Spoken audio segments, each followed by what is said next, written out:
So today I'm going to be talking about transformation, as I said earlier. It's part of our mission statement that we created a few weeks ago, about a month ago, I guess now. And it is a way where our mission statement and our vision statement is what we hold as possibility, as potential, as our highest vision for the world. And so I invite us to read our mission statement together. There's a slide for it. I invite us to read our vision statement together, which is, let's read it together. A spiritually awakened world, living oneness. Powerful vision that we can participate in, bringing about, manifesting in this dimension. And we decided and we determined that our mission was, and let's read that together. Let's read this together. We inspire transformation. We live consciously. We connect authentically. Powerful statements of what we intend to do, how we intend to live, how we intend to be as individuals and as a community. So that as we do that, we help to bring about this world, a spiritually awakened world living oneness. Last week I talked about we connect authentically, and this week I'm going to be talking about we inspire transformation. What does that really mean, and how do we do that as a spiritual community? How do we inspire transformation? So I looked up the word inspire, and it talks about encouraging or influencing. The word I really like is impel. We impel.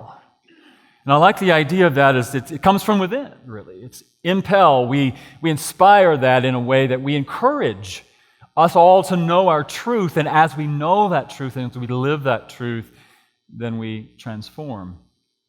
Transform is really about changing form.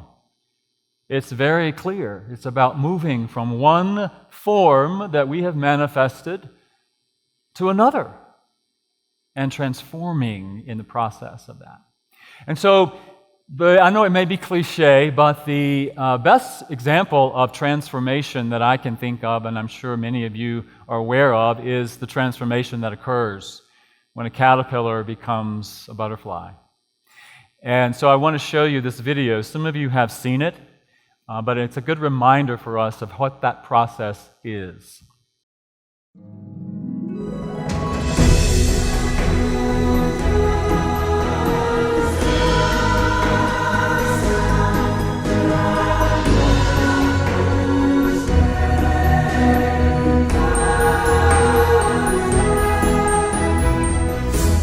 If you open the work of a lepidopterist, someone who studies butterflies, somewhere in that writing, you're going to find the language of astonishment.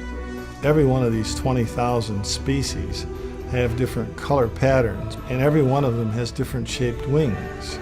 The diversity is just so magnificent. As you watch a butterfly, to describe what you're looking at, you can't really put it into words. That's biology, it's also magic.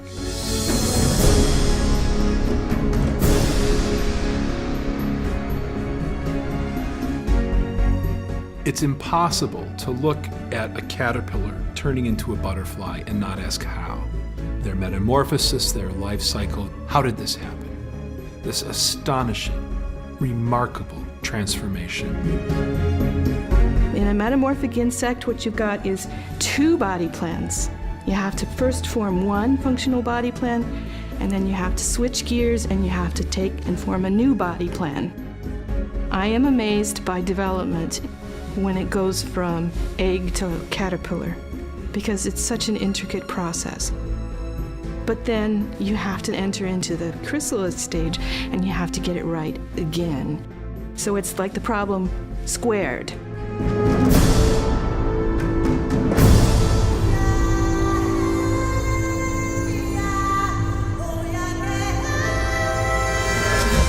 You've got to get rid of or digest the caterpillar tissues. They won't work for the adult.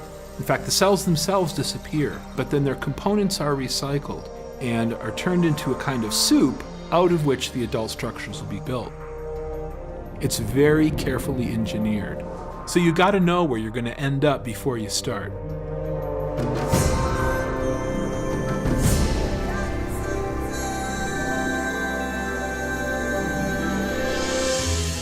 It's like a different organism.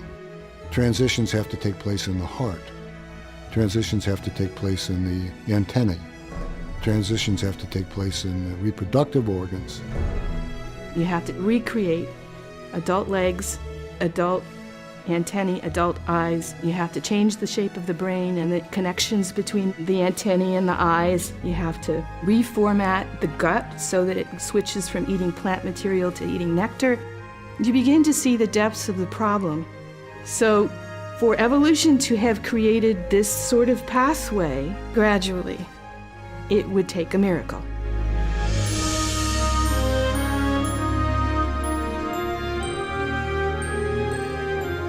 When you see certain effects in nature, it's your responsibility as an investigator to find the cause that will explain the effect. If you saw a mechanical device of the sophistication of a butterfly, you would not for a moment hesitate to ascribe that to intelligence, because the butterfly is so much more sophisticated, almost beyond our comprehension, than anything that we make. Planning, foresight, artistry, engineering. When you process all the evidence revealed through metamorphosis, and then you ask yourself, in your own experience, what kind of cause could bring about these results? I think the only reasonable answer is an intelligence that transcends the natural world.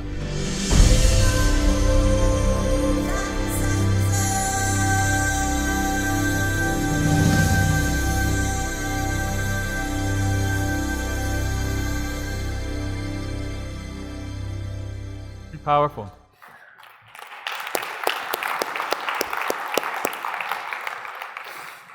Amazing transformation that occurs between the caterpillar and the butterfly, and I love the way they present that it has to be intelligence. It has to be something beyond what we can understand that is creating that, designing that helps to engineer that transformation.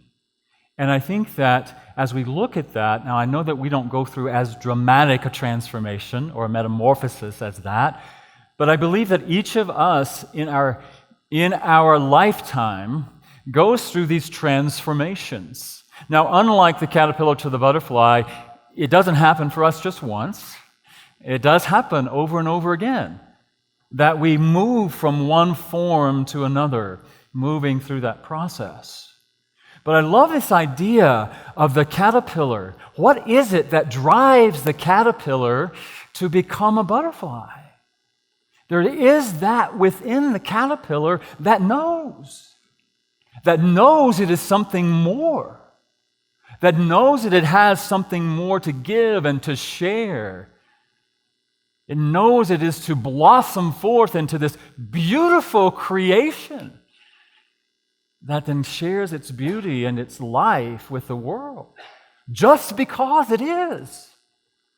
Just because it is, and all that it does, and all that it can give, and all that it can share. And there's something within it that motivates it. But there's also that within the caterpillar that knows that in order to move beyond this form, there's something in the middle. There's that willingness to go into that place of what they call even death, that the caterpillar has to fully dissolve, has to die to what it has known in the chrysalis, to then be able to form what will become the butterfly. They didn't talk about it in this particular video, but I've heard it said that there are imaginal cells within the goo that was the caterpillar that then becomes the butterfly. Imaginal cells that are so powerful that when all of that other stuff dies away, those imaginal cells take over and they do the work to create this beautiful creature within this chrysalis that is then has to then pump its wings and break out of the chrysalis so that it can then soar. And I think that is the process that you and I get to go through. The difference is, among others, the difference is that we have free will. That we can say, no, I think I'll just stay a caterpillar. Yeah, I'm happy. I'm happy crawling along the earth. I'm happy just being a caterpillar. We can do that. We can do that. But what I have found that's true for me, and I'm assuming you know this is true for you, there is something within us that says, no, you are more than that. There is that urge, that divine calling within us that says, no, you're not just a human being. You are not meant to simply crawl upon the earth. You're not meant to be limited and bound to the earth. You are meant to soar. You are meant to fly.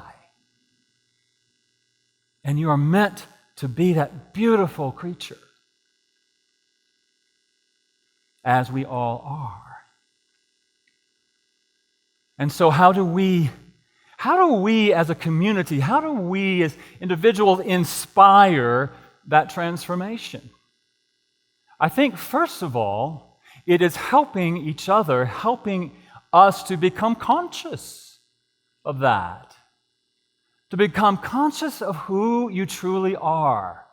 And so if you haven't heard from anyone say to you, I'm going to say it to you now. You are the light of the world. You are a child of the divine. You are beautiful. You are creative. You are amazing. You are, as we say in unity, you are the Christ in expression. You are the I am. Anybody want to say amen? Do you believe that? Do you believe that? And so I believe we inspire that by encouraging each other to know that. First of all. And then we get to go into that place of transformation. We get to release what we have allowed to limit us, our beliefs, our stories, our history, who we have believed ourselves to be, or who we have accepted ourselves to be. We have to be willing to let that go, to allow that to dissolve, to die to that self. And it's not easy.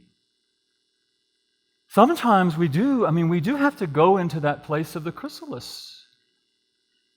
And sometimes it's messy. And sometimes it might be painful to release the ideas of who we have believed ourselves to be and really embrace who we truly are.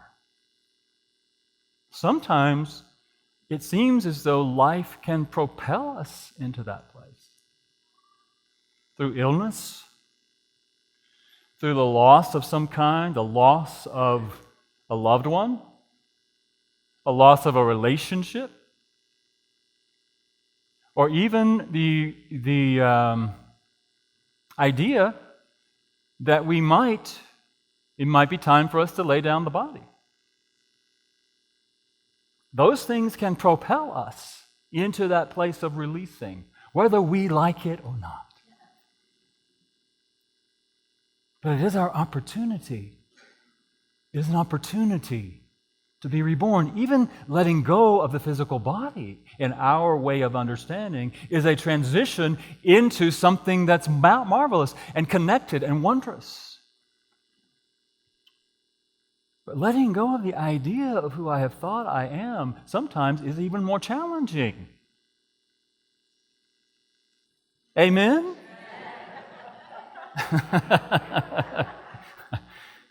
And it is sometimes messy. It is sometimes messy and painful. But I think it is required. It's like the song Sal talked about, healing the past. The Father's debts are cleared. The history is no longer binding me. And so are we willing to allow that transformation to occur?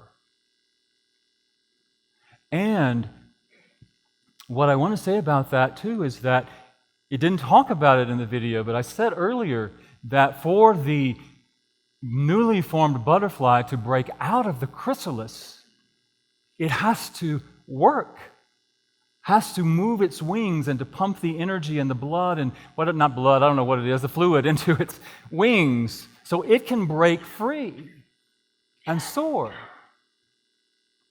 Now, I don't know about you, but I would love to believe, and I did believe at one time, that truly if I just knew who I am, know I'm the Christ, I'm willing to go into this place of transforming my consciousness, accepting who I am, releasing who I am not, that it would just magically happen. Amen. Wouldn't it be nice if it just magically happened? Now, I'm not saying that things on the outer don't transform when you transform your consciousness. I do believe that they do. But my experience has been that sometimes it requires some action. Right? Sometimes we have to take the steps to change the form. We change our consciousness. We know it all begins in consciousness, a shift of consciousness. And that consciousness, shift in consciousness, is believing and accepting who we truly are, beyond what we have thought. And then we get to step into that. And sometimes that requires some changes. Just as an example, if I'm wanting to transform something I have created, say around my body, health, whatever that is, I may have believed. Let's just use Myrtle Fillmore as an example. Our co-founder, she believed. She grew up believing that she was sick. She grew up believing that she had inherited illness. She grew up believing that she had this fatal disease called tuberculosis. She believed that. She demonstrated that. She manifested that.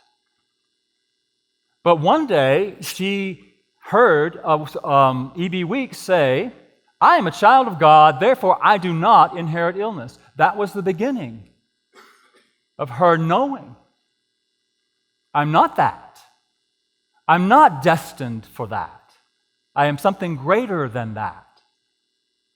And so she was willing to move into that place of the darkness, letting that aspect of her go. Doing the work, doing the meditation, blessing her body, changing her form so that she could be reborn into something different. But she didn't just stop there. She changed her diet. She moved to a place that would support her breathing more easily. She'd take action that would then support her new form, her new understanding of who she is. And I think that's true for us. It doesn't just magically happen. It's something that we get to do. And again, we get to do it over and over again. When something else in our life wants to be transformed. But it's a process that we get to go through. What are we holding on to about ourselves that's no longer working for us? What beliefs, what stories about our past are we allowing to limit us, that do not define us? Are we willing to go in to do the work, whatever that work looks like, to release that and to be reborn into something new and to take the action that's required? I think that's important for us as individuals. and it begins with us as individuals. And as we in this community inspire that by helping people to know that through our classes, our workshops, our services, the events that we have here, helping people to move through some of those things, to support each other in moving through those hard times, those difficult times, the times of transition, and supporting each other as we move into something greater. I think that's important.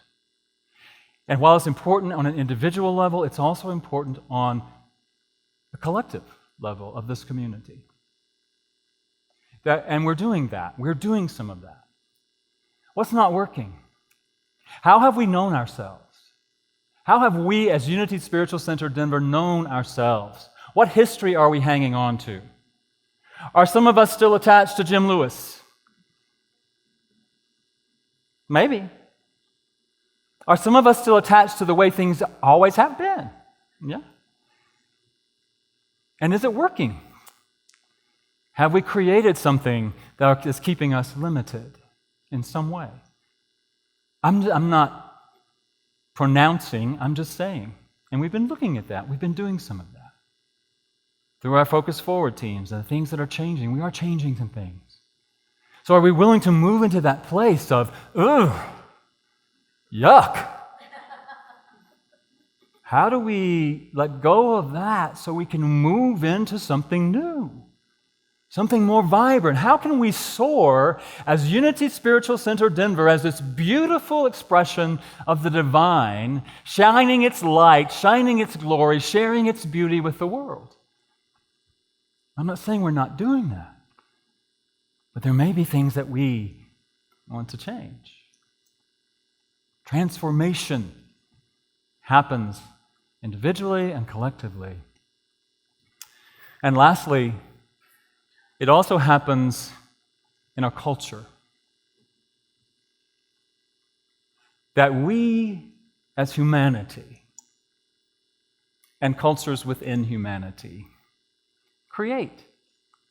We manifest, we demonstrate form, we demonstrate systems, we create systems and structures. And we create those systems and structures that work for us sometimes. But sometimes they don't work for everybody. And so we get to look at that. What have we created? Not from a place of blame or shame or guilt, not to go into all of that, but to be honestly look, this is the form that we have created. We have created this structure. Is it working? Is it limiting us? Have we created this structure from this place of fear? Have we created this structure from a place of limitation and lack? And are we willing to let that go? Are we willing to move into this place of, and know? See, what I love about that is that I know, and I believe you know, that there is that intelligence, that force, that life within us, all of us collectively, that says, yes, there is a world that can be spiritually awakened, that lives in oneness and love and sharing. That's what Spirit is calling us to. Are we content to be the caterpillar? Crawling along the earth, continuing to recreate the same old thing? Or are we really willing to look at, what do I believe? What are my prejudices? What are my biases? What are my beliefs that are continuing to create structures and systems that are based in doubt and fear and lack? And am I willing to do what is needed to create a world that works for everybody, where everybody is one, where everybody is valued and appreciated, where everyone counts? Because ultimately, we're one. We are one. We are the one. And are we willing to co-create that world? That world. the butterfly. And so I'm hoping that together, as a community of Unity Spiritual Center Denver, a community around us, that we are willing to move from this place of limitation and lack and fear and separation, all our isms. Question that. Allow ourselves to be transformed, to do the work, whatever that looks like, so that together we live our vision. We inspire transformation by being willing to know who we are, the truth of who we are, individually, collectively, as expressions of the one divine life that is the all. Being willing to let go of the fear, the lack, the doubt, the limitation, and let that dissolve. Let the imaginal cells within us that know who we are, what we can be, come alive. Start to create and recreate, resurrect that life within us. And then we get to do whatever is ours to do to support that, individually and collectively. So I invite us to hold that vision for ourselves. Hold that vision for our community, that we are a people, a community that is spiritually awakened to the truth of us, and that we as a community live in oneness with each other from that knowing. And then from there, we get to go out and shine that light like that beautiful butterfly out in the world so that we can help co-create that world. Hold that vision with me. I know you do. And I know as we move forward that we will do whatever it takes. I trust that. I trust that.